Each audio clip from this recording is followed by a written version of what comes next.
Hello, little one. Welcome back to Oma's rocking chair. You snuggle up, cuddle close, and we're going to continue reading about the adventures of Hitty the doll.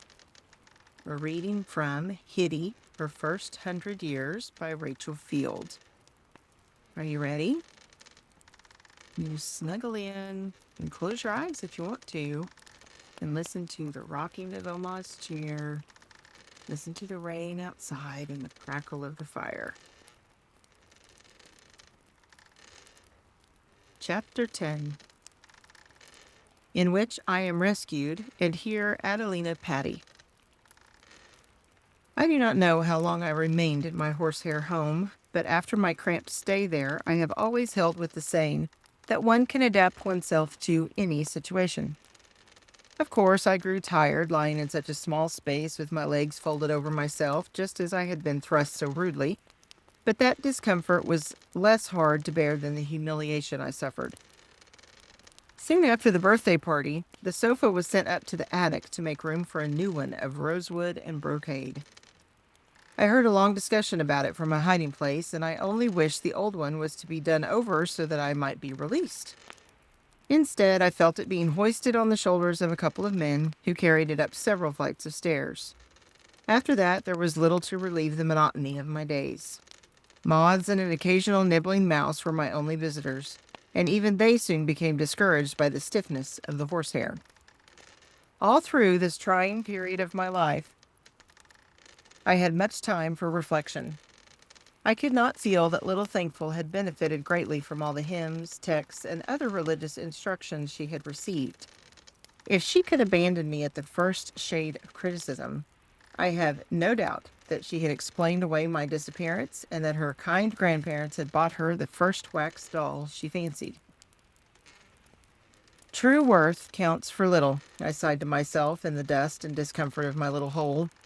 It is a hard world for those of us who are not able to keep our complexions. So I reasoned, sometimes trying to solace myself by repeating all the hymns and texts I could remember, especially those dealing with the fleeting and the changefulness of human affections.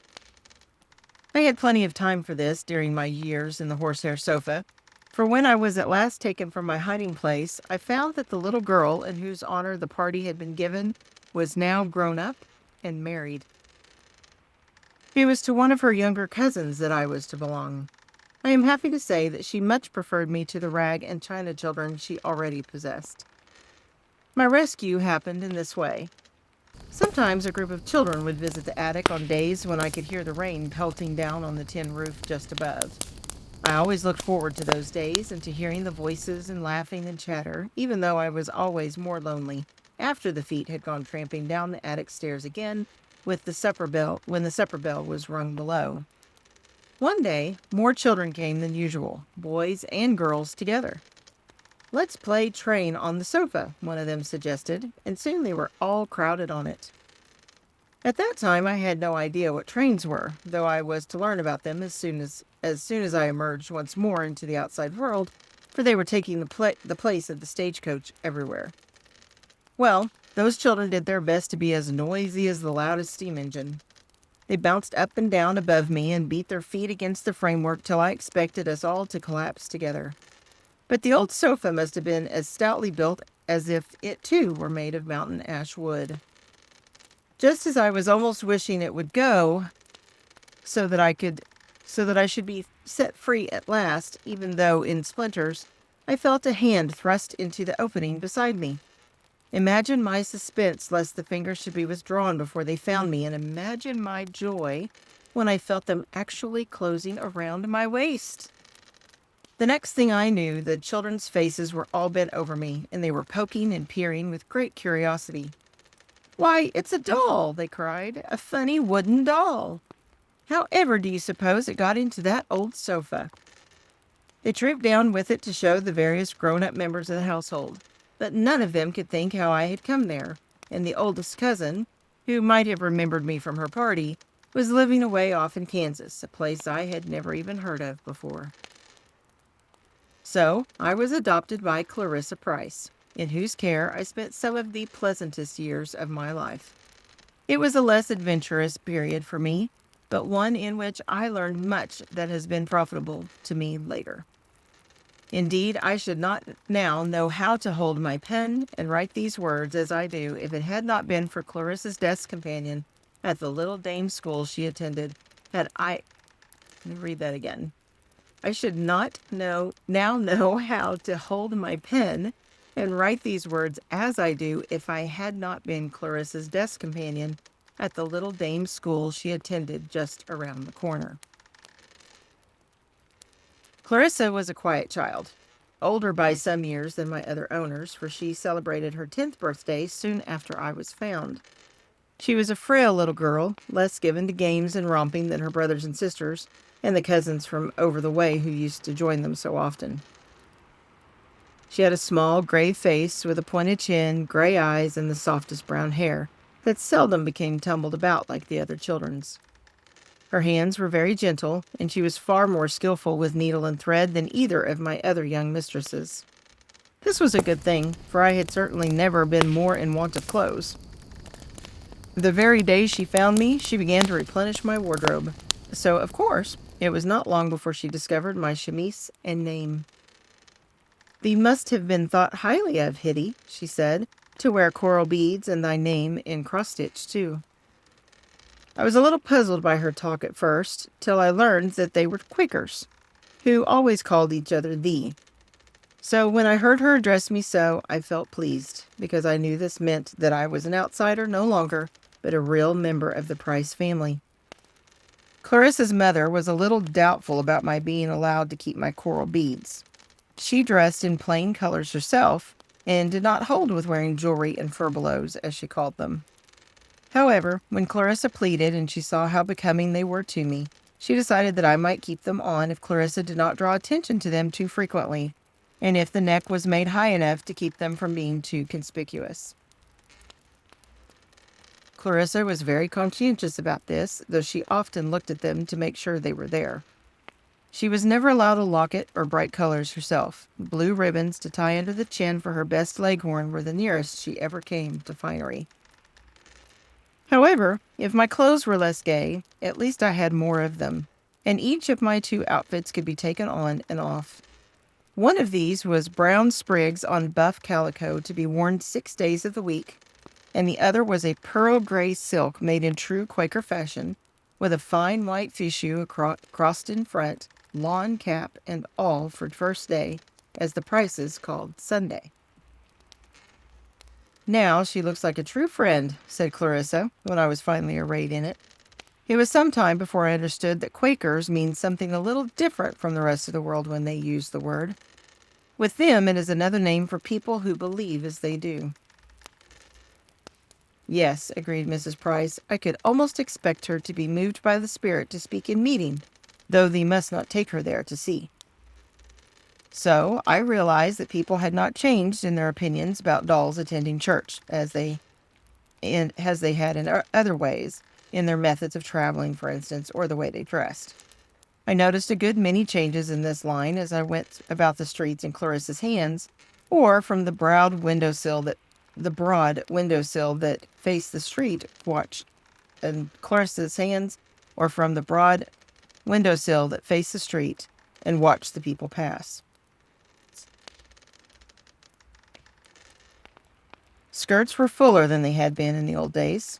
Now they had wire hoops inside to make them stand out all around, and the waist fitted so tightly that I wondered some of the ladies managed to draw any breath at all. Clarissa's older sister Ruth used to sigh as she saw these elegant costumes, and was heard to wish that she had not been born a Quaker. She was a beautiful girl of 18 then, with black eyes and hair and very pink cheeks, but far too given to the vanities of the world, as her mother often warned her. Ruth was very kind about saving scraps of silk and muslin for my clothes, and in helping Clarissa to make them up for me. Indeed, the dollhouse was her idea, for she found the wooden box in the attic, cleared it out, and showed how it could be made into a delightful one-room home for me. Clarissa was enchanted, and soon had the sides papered, and a smaller box covered for me for a bench. A cousin who was visiting the family bought her a little desk with a lid that lifted exactly as Clarissa's own did over at the dame school.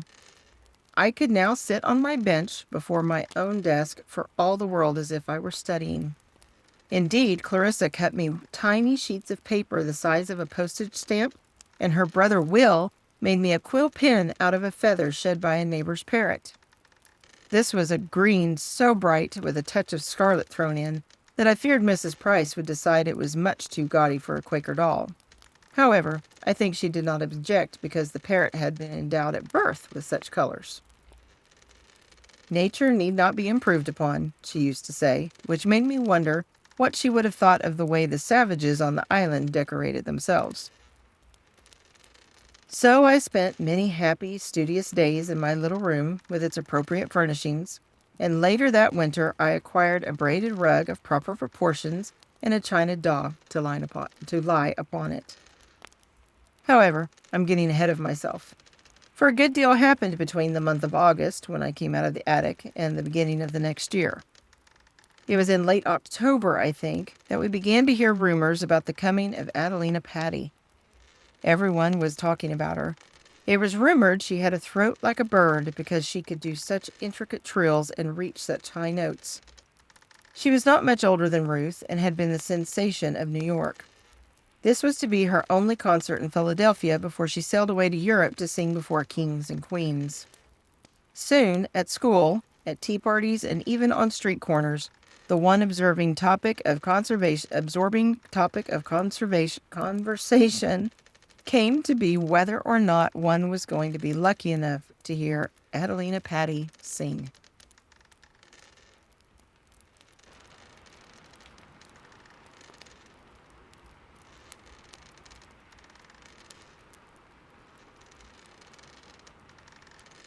Ruth wanted to go more than anything else she could think of, but her parents felt it an extravagance far too great, and an event far too worldly to be considered. As for Clarissa, she never even asked, being a practical child and knowing quite well how such a request would be received. But she kept her ears ready to gather all bits of news she could about the young singer, and even cut a picture of her from a paper that someone gave her and pasted it on the wall of my house. I became as familiar with the features of Adelina Patti at 19 as if they had been my own. I could not say I thought so much of them, but then I knew that it was her throat that mattered and what came out of it. The morning of the concert, all Philadelphia seemed to wear a look of excited curiosity. Even the houses appeared to be waiting to hear what should be said of the concert, and at school, where Clarissa carried me to sit in a far corner under her desk lid, I heard nothing but whisperings from the little girls who were lucky enough to be going. There were only 3 who were, and they could easily be distinguished from the rest because their hair was screwed up in curl papers in readiness for the evening. It was chatter, chatter, chatter about it all through recess, and whisperings behind books till school let out for the day. On the way home, a boy joined us and walked with Clarissa to carry her books, as he often did. He was a round-faced German boy who lived not far away. His name was Paul Schneider, and I had always liked him, though some of the girls at school made fun of his rather shabby clothes and his slow, foreign way of talking. His father kept a bakery shop on another street. Many would not walk with him for this reason. "You want to go to the concert?" I heard him ask her unexpectedly. "You would like to hear Adelina Patti sing?" I could hardly believe my ears. Yes, I could hear Clarissa say she would like nothing better, but of course she could not go. "But you can go," he told her, his round face smiling with satisfaction. "I will take you mit me." I felt Clarissa shiver a little. "But how could you?" she asked incredulously. "It costs dollars and dollars to go, and all the tickets have been sold for weeks." "I do not need tickets," he told her, "because my Uncle Hans plays his flute, and he will bring us back. Where does players come? I go vid him oftentimes." Poor Clarissa was all a tremble by this time. I knew what must be going on in her mind. A spot of pink showed up in either cheek as she listened to more plans from Paul. I remembered as well as she that her father and mother were going out to cousins for supper and the evening. They would not be back till late. It would be only too easy for her to slip out after she was supposed to be in her room asleep, and meet Paul at the corner. The more he told her about how pleasant it would be, the harder it became for her to help joining in the plan. I think it must have been because she was usually such a good, obedient child that once she listened to temptation, it was harder for her to resist. So she promised she would be ready to go with him and his uncle at the time he said. All that afternoon I sat staring at the picture of Adelina Patti and wondering whether Clarissa would take me too. When she came in before supper after seeing her parents drive off, her face was so flushed, and the pupils of her eyes so big and dark, I knew she meant to keep her word to Paul Schneider. Presently, I felt a guilty thrill clear down to my bottom pegs, for I saw she was getting out my dress from its box. Off came my calico, and on went the silk. The white lawn scratched my neck a little, but I was willing to let it, for I wished to look my best. I was glad when I felt her pull out my corals, too, so that they would show more than her mother would have thought proper.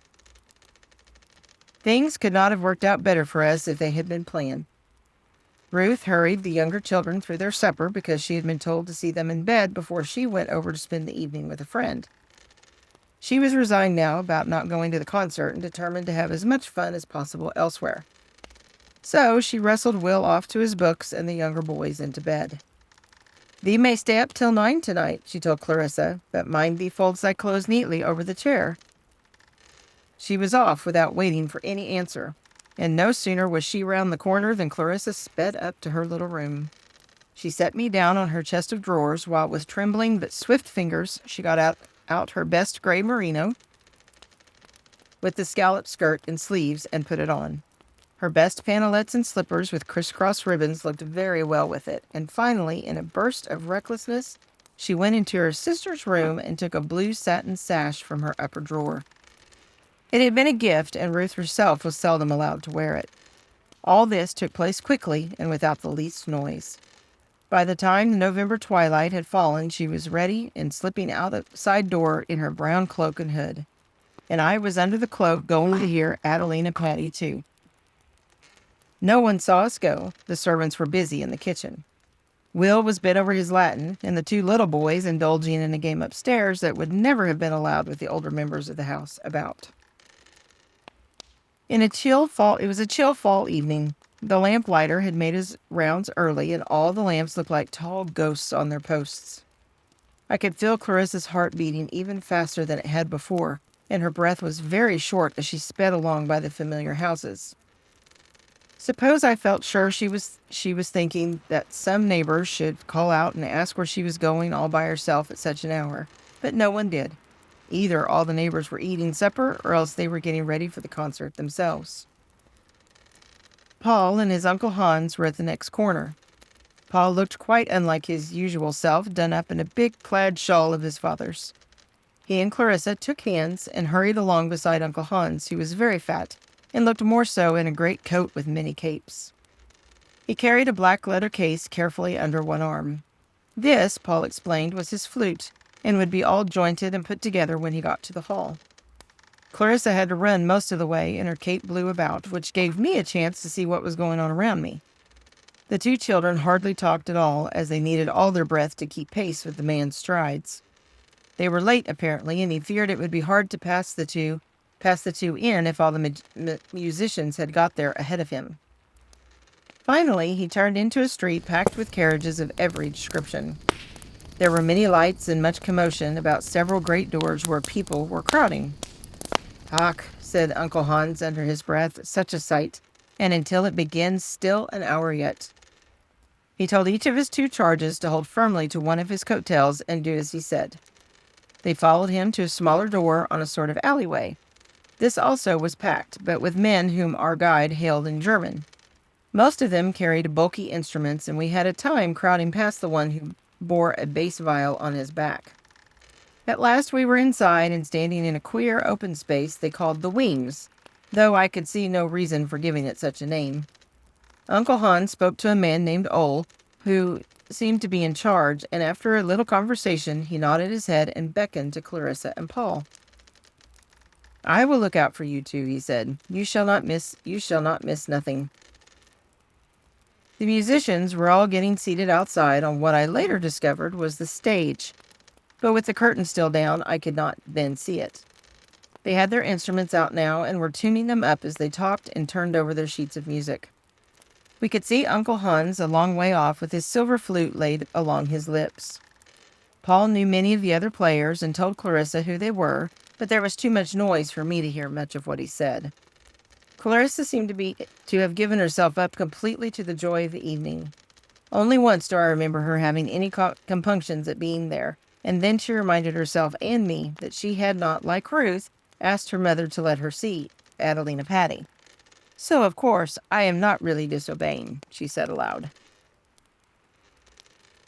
Paul Schneider was too busy telling her how many lamps there would be shining the other side of the curtain when it went up to question her, and soon there was too much excitement going on all around us to think of anything else.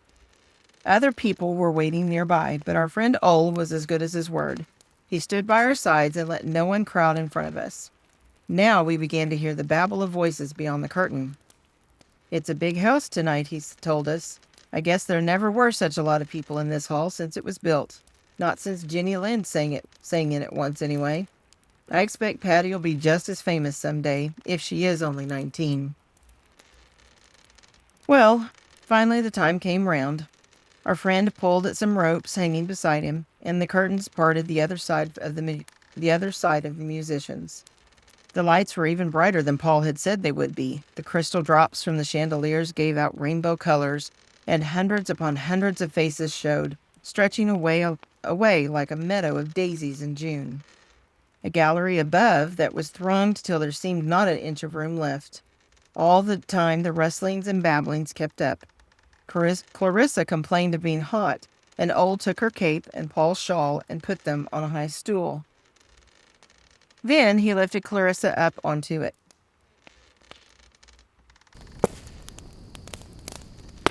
She kept me held tight, and we had a fine view of the musicians' heads bending over strings and flutes as the music began to rise up till the air all around us was filled with it. Although I cannot truthfully say that I am musically inclined, and it has not been my fortune to move in musical circles, still I shall never forget that night or the beautiful sounds that came from between the lips of the scrawny, dark-eyed girl in the elaborately ruffled dress.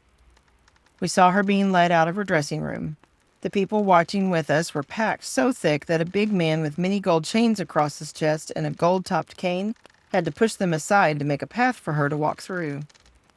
Then he went with her onto the stage and escorted her to a platform which stood in the midst of the musicians. They were playing when she came out, but once the audience caught sight of her, they began such a clapping and hallooing and stamping that no one would have guessed the men were playing except that their fingers moved up and down the strings or little holes in their flutes, and the bows dipped and sent out flashes from their tips. I must confess that there is no music which seems to me to compare with that of a good Swiss music box. Still, I shall always maintain that no one has ever sung as Adelina Patti did that night in Philadelphia. She seemed not to mind the people at all. She stood on her wooden block there among the musicians, and when someone tossed a rose at her feet, she stooped and picked it up as calmly as if all the hundreds of eyes had not been fastened upon her. And then she began to sing. "An angel from heaven, that's what she is," sobbed an old German woman who stood behind us when the first number was finished. But that was not my idea of Adelina Patti at all. She was much more like a brown thrush or a meadow lark to my way of thinking. In one song she did actually pretend to be one. There were all manner of little trills and chirrups in it, and sometimes she would make echoes of what she had just sung before. People went wild after that one. They cried her name again and again in a word called encore, which Paul explained to Clarissa meant again. She did it for them several times, and at last the musicians had to stop playing because the people kept throwing flowers at her. There were far too many now for her to pick them up. Besides, she must keep bowing and smiling over and over as the people clapped and cheered and crowded close to see her. Those behind her were just as excited as those in front. They pressed nearer and nearer till they were actually out on the stage. Somehow or other, I am not sure when or how, Clarissa got off her stool. After that, it was impossible not to be swept along with the crowd. She managed to keep close to Paul and to hold me tight as we were pushed and jostled this way and that. Clarissa hardly looked like the same child. Her cheeks were so flushed, her eyes were so bright, and her brown hair tumbled about her shoulders in anything but its usual smoothness. Her hands were so hot that my lawn fichu became wilted where she clutched me, and still we went on with the rest till we were out upon the big stage ourselves, under the lights and in plain view of all the faces looking up from below. How we got so far out, I do not know, but I suddenly discovered that we were close to the platform on which the singer was standing. The musicians and their shining instruments were all around us. I remember my surprise to see that fiddle bows were not made of whalebone, as I had always supposed, but that their white part was innumerable hairs as fine and smooth-looking as glass. The next thing I knew, we were on the platform too. But not the whole crowd, only Clarissa and I. One of the musicians, I think, must have lifted her up there beside the great singer. If it had happened less suddenly, I might have been frightened. As it was, I felt nothing but great interest in all that was going on. Such a tumult of cheers and hand clappings as there was too. Now that we were so close to Adelina Patti, I could see that she looked like her picture, and that she was not so much taller than Clarissa. Her dark hair was braided elaborately with colored ribbons and crossed and recrossed about her head after some odd foreign fashion. Her eyes were shining like blackberries after rain, and her throat seemed much too small for all that music. She smiled down at us pleasantly and reached out a slim brown hand to take Clarissa's. Now it happened that I was in the nearer one, and just for a second or so Clarissa was so flustered it didn't occur to her to change me to the other one. I think she must have been suddenly overcome by all the faces looking at us and the fact that the blue sash was all askew. But she changed me over to her other hand finally and put hers in Patti's, while people cheered and pelted us with more flowers. What occurred after that is all a confused jumble in my mind. Adelina Patti was borne away through the crowd, and still people streamed after her, eager to catch a glimpse of her face or one of her flowers, or ready to tear the very ruffles of her dress. It was no place for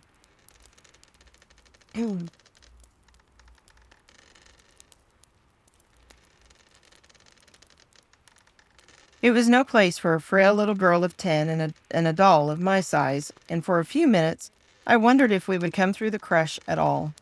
The stiff, ballooning hoop skirts all around did not help matters any.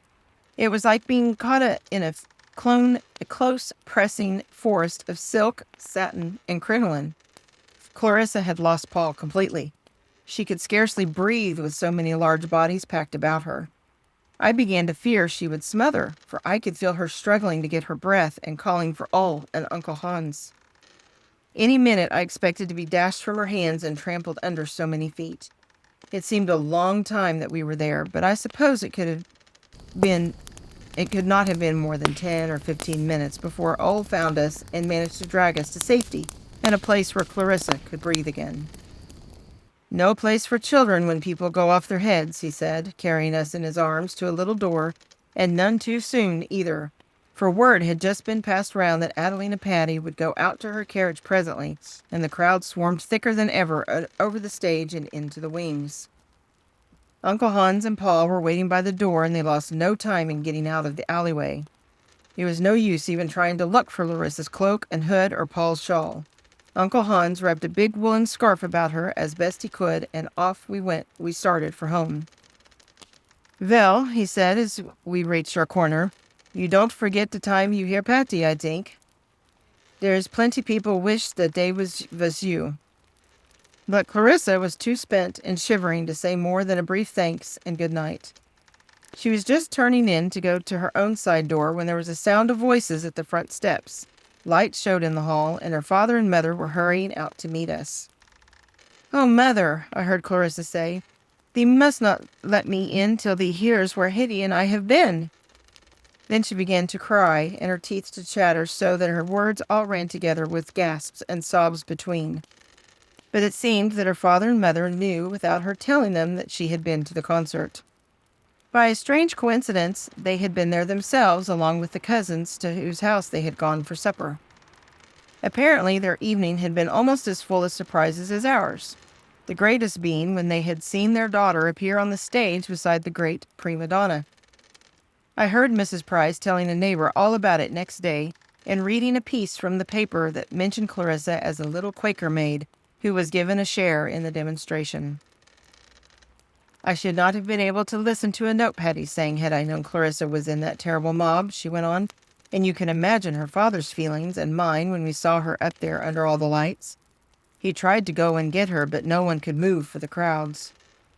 If she were mine, said the neighbor, who was a shrewish widow, and far from a favorite with the boys and girls on the street, I'd give her something besides Patti to remember the evening by. I knew what she meant, and so did Mrs. Price, but I think she felt Clarissa was upset enough, so she contented herself with keeping her in bed a few days, in case she might be laid up with a cold, and helping her repair all damage done to her best dress and Ruth's sash. As for the brown cape and hood, no sign of them was ever seen again, though Uncle Hans and Ole swore they had looked everywhere.